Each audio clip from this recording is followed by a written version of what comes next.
So she was going in a taxi. Wait. Let me finish. Then we will listen to. I'll listen to your other stories as well. Thank you, children, for rejoining those who came. So now we move on to directive principles.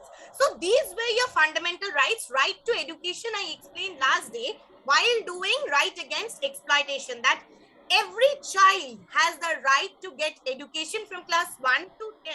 And while cultural rights also, it says that children should go to school.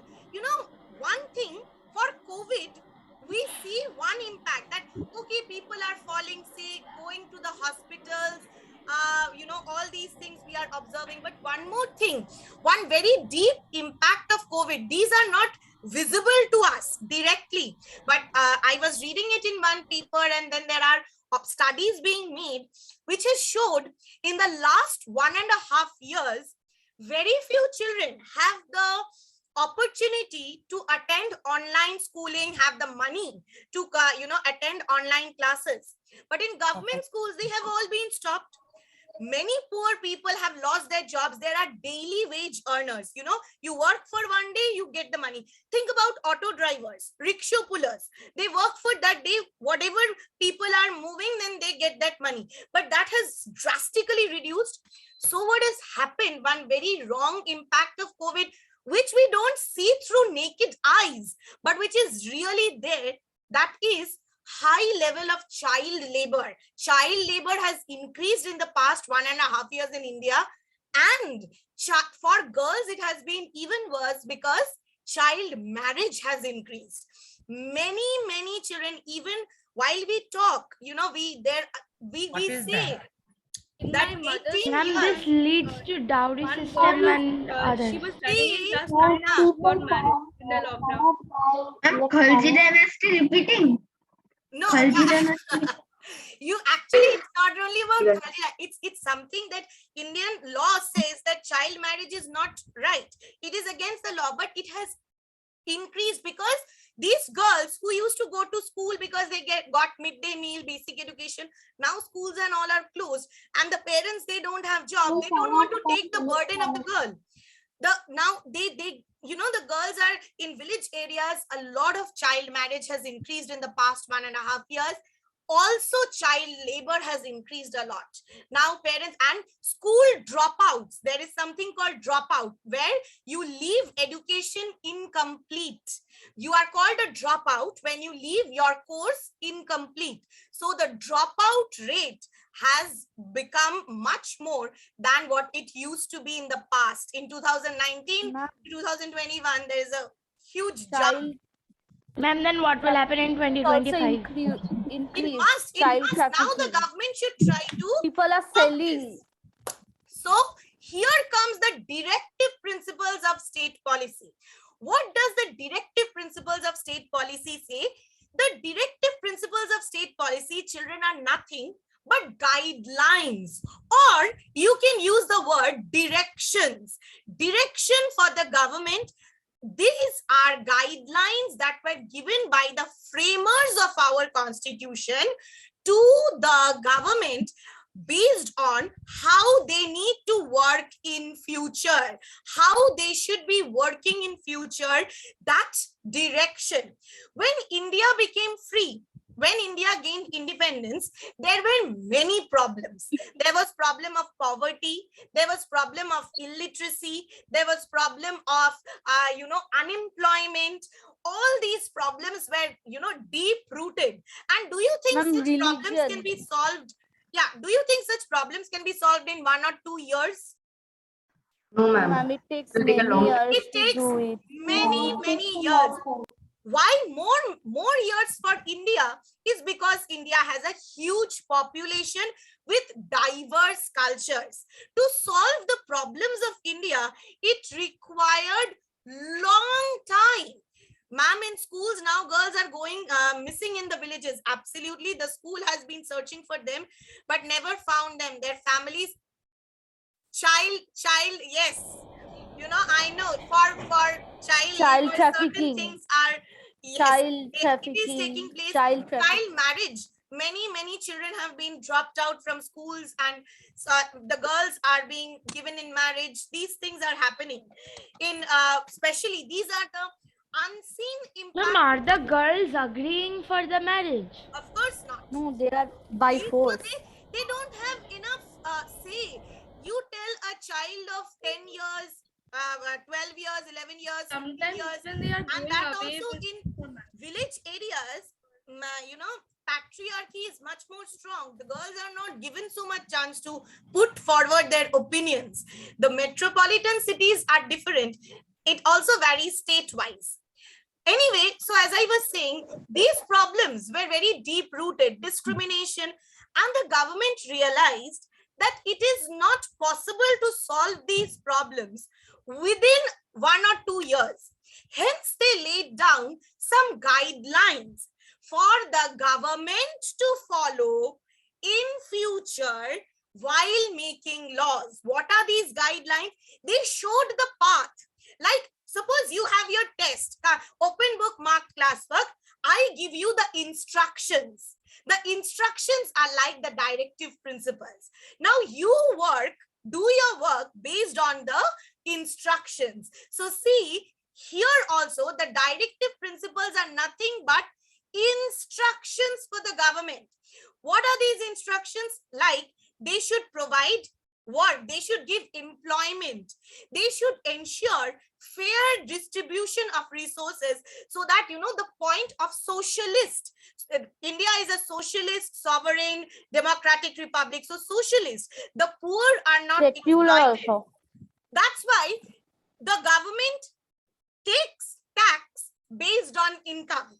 The high earner groups pays more income. The low earner groups, they are given tax benefits. Okay, the government should provide employment. Now the central government, hence the central government has passed a law of 100-day work. They plan. Okay, the government prepares plans for 5 years, and in there they have put 100 days of work for all. They are trying to promote it so that people can earn money and support their families. Provide free medical care in government hospitals. Then protect monuments. Directive principles. So what is the difference between directive principles and fundamental rights? Very two clear difference. Directive principles are for the government, guidelines for the government, directions, the path to follow for the government, while fundamental rights are for the common public. These are meant for every citizen. Income tax is taken, Sanjida, from rich as well as the poor. Ma'am, that's it. But rich pay more, poor pay a little less. Yes, Abhishekta, ma'am? Ma'am, in history, when we were reading the chapter Islam, there we read caravanserais. So last week my father went on a tour to Agra and Delhi. So over there in Akbar's tomb, in Akbar's palace and tomb, there were small serais, like small hotels. It was half broken and like that. Absolutely. Have you heard Like of a there was railway so station many. called Mughal Sarai? Yes, ma'am. So when people used to travel, Yes, ma'am. I went to there's Mughal Sarai. Mughal Sarai, it's a famous station. So they say that the names came from there only. True. Absolutely. Agreed. And it's good that he got to see this. Okay. Coming back. Sir, Tell. Okay. sir, this Sher Shah Suri and other tombs, and Alauddin Khilji's tomb is so badly, like it has fully broken. Only the stones. Yes. True. As you said, some monuments of India are not maintained properly, but now they are being. The government is trying to maintain them in the best possible way. See, the directive principles were guidelines, but the important ones, later on, some important directive principles have been converted to laws Based on the directive principles, the laws are framed in our country. And what happened is that some of the directive principles were so important that they were converted into laws, like equal pay for equal work. Earlier, there was discrimination between males and females, upper caste, lower caste, this, that, for work. So to end that, to promote equality, equal pay for equal work, then protect the monuments of national importance. Now, if you try to hamper them, you know, the government can put you to jail. But if not, then the difference between directive principles and fundamental rights, the second point will be fundamental rights are enforceable by law, while directive principles are not enforceable by law. Since they are just guidelines, until and unless you convert them to a law, they cannot, you know, if the government decides for some place that I don't want to follow this for now, I want to follow that, you cannot tell the government you are wrong, or you cannot file a case against the government in the court in that case. Hence, we say directive principles are not enforceable by law, while fundamental rights are always enforceable by law. Yes? Ma'am, this about this monument thing, we have to protect it. I have seen that in Agra, people chew chewing gum and put it on the walls and scribbling, carve writings on the rocks. Ma'am, that's why they don't, and during this lockdown situation, they don't let us go inside. Absolutely. Sometimes they let us. You know, it's the many now if you are caught, you will be sent to jail, and a lot of, you know, money has to be paid to get a bail. You will be, if a small child, if a small child is chewing gum and no, you have to take care of it that way, na? The parents have to take care of the child that way, that, you know, he's not left alone. No, because we cannot it's a destroy very this religious and monument. important. These are You really cannot destroy the heritage of the country. These are very old and these are very because rare upcoming and also technology, religious. these will fade away. They are rare. Once built, you see, you cannot build a Taj Mahal once again and with that kind of history. So the government needs to. It's expensive also. Hence, the government has made these into laws. Now, once they become laws, then you can take, action or go to the court. They are enforceable by law. But until and unless they become law, directive principles are general guidelines for the government based on which they plan and they work. And these are needed so that the social problems can be put to end and a just society, fair and just society can be built. One more just thing in history that is last is a part of the directive principles is known as the Gandhian principles. Some of the directive principles have been formed based on the ideas of Mahatma Gandhi. Okay, like Mahatma Gandhi always tried to promote the people who are living in the village and help them do better in life. So he said that the government should try to protect cottage industries. You have read about what are cottage industries.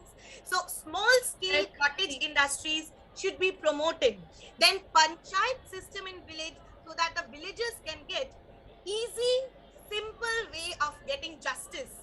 So Mahatma Gandhi's, the directive principles which are formed based on Mahatma Gandhi's ideologies, his beliefs, his values, those directive principles are called Gandhian principles. All right?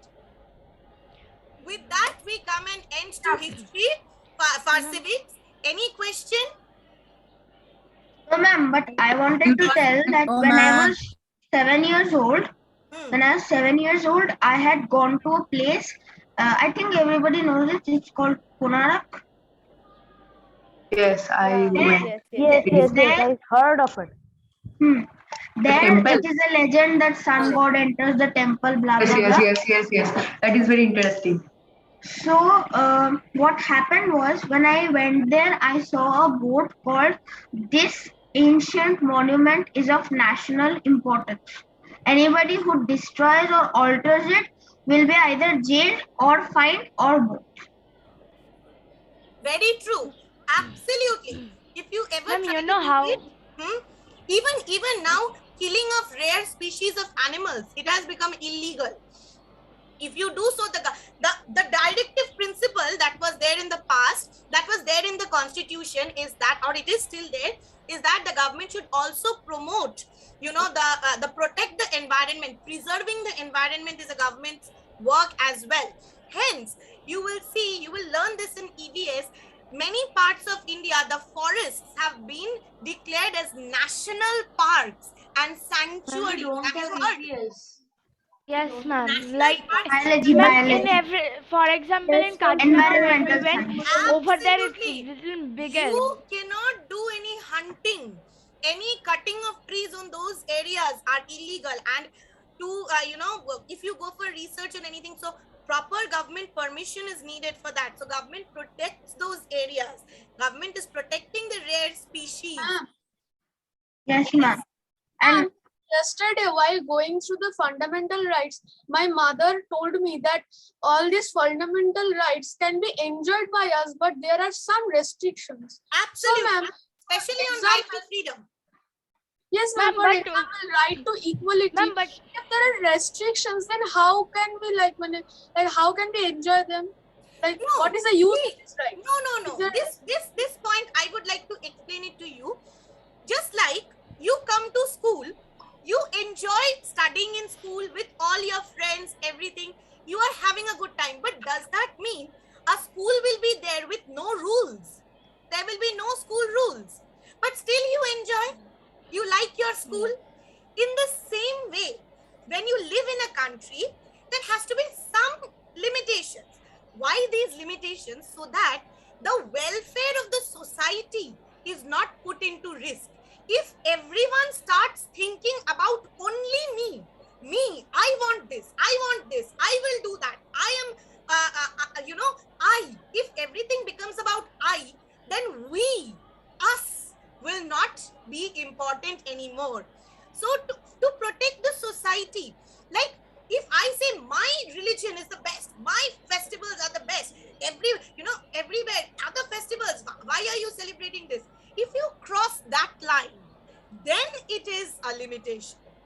You cannot cross that line where, because you believe in your religion or you believe in something, you are harming someone else. Then is put into trouble. sir, Like, after going ma'am, to but in the Konark, national sanctuary, after going to Konark, I was so interested. The temple looks so beautiful that I thought that I have to read the history of it. So I told my mother. Tell. So I told my mother, get me Kindle. So she told me, okay. And then she gave me for the birthday gift. And I read the whole history of Konark. Wonderful. That is very good. But children, now we need to end history and go to geography. Ayush, yes, you reminded me. I was also thinking. Now you have geography class. Not a lot is left in geography. Let us quickly finish. Let us join using that link. Okay. Can you please repeat that Gandhian principles? Gandhian principles are directive principles only. Directive principles or guidelines that were formed based on the ideologies of Mahatma Gandhi. The views, like it is a part. ideologies of Mahatma Gandhi were kept in mind when framing those directive principles.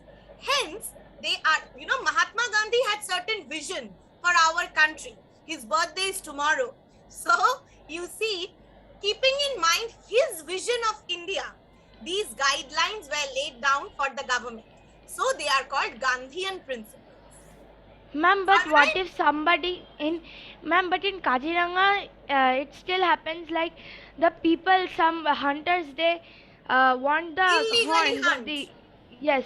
So, but they are not jailed, but they cannot be found. Like we I saw told you some something rhinos about that, died. that if caught and if played, if caught in a proper way, then they should be. But as I said some time back, I cannot say the society is absolutely ideal society that we live in. Poaching Very still good. happens. We are entering Poaching a forest. still happens. So now, how can they get out of the forest and then come to the city, then sell it, then make There are basically it's all about, this is They corruption. will do that This is what we illegally. see as corruption. It is illegal. strategic ways. This is illegal. Okay, let us go to Person who is buying geography is class. also illegal. Okay. So they will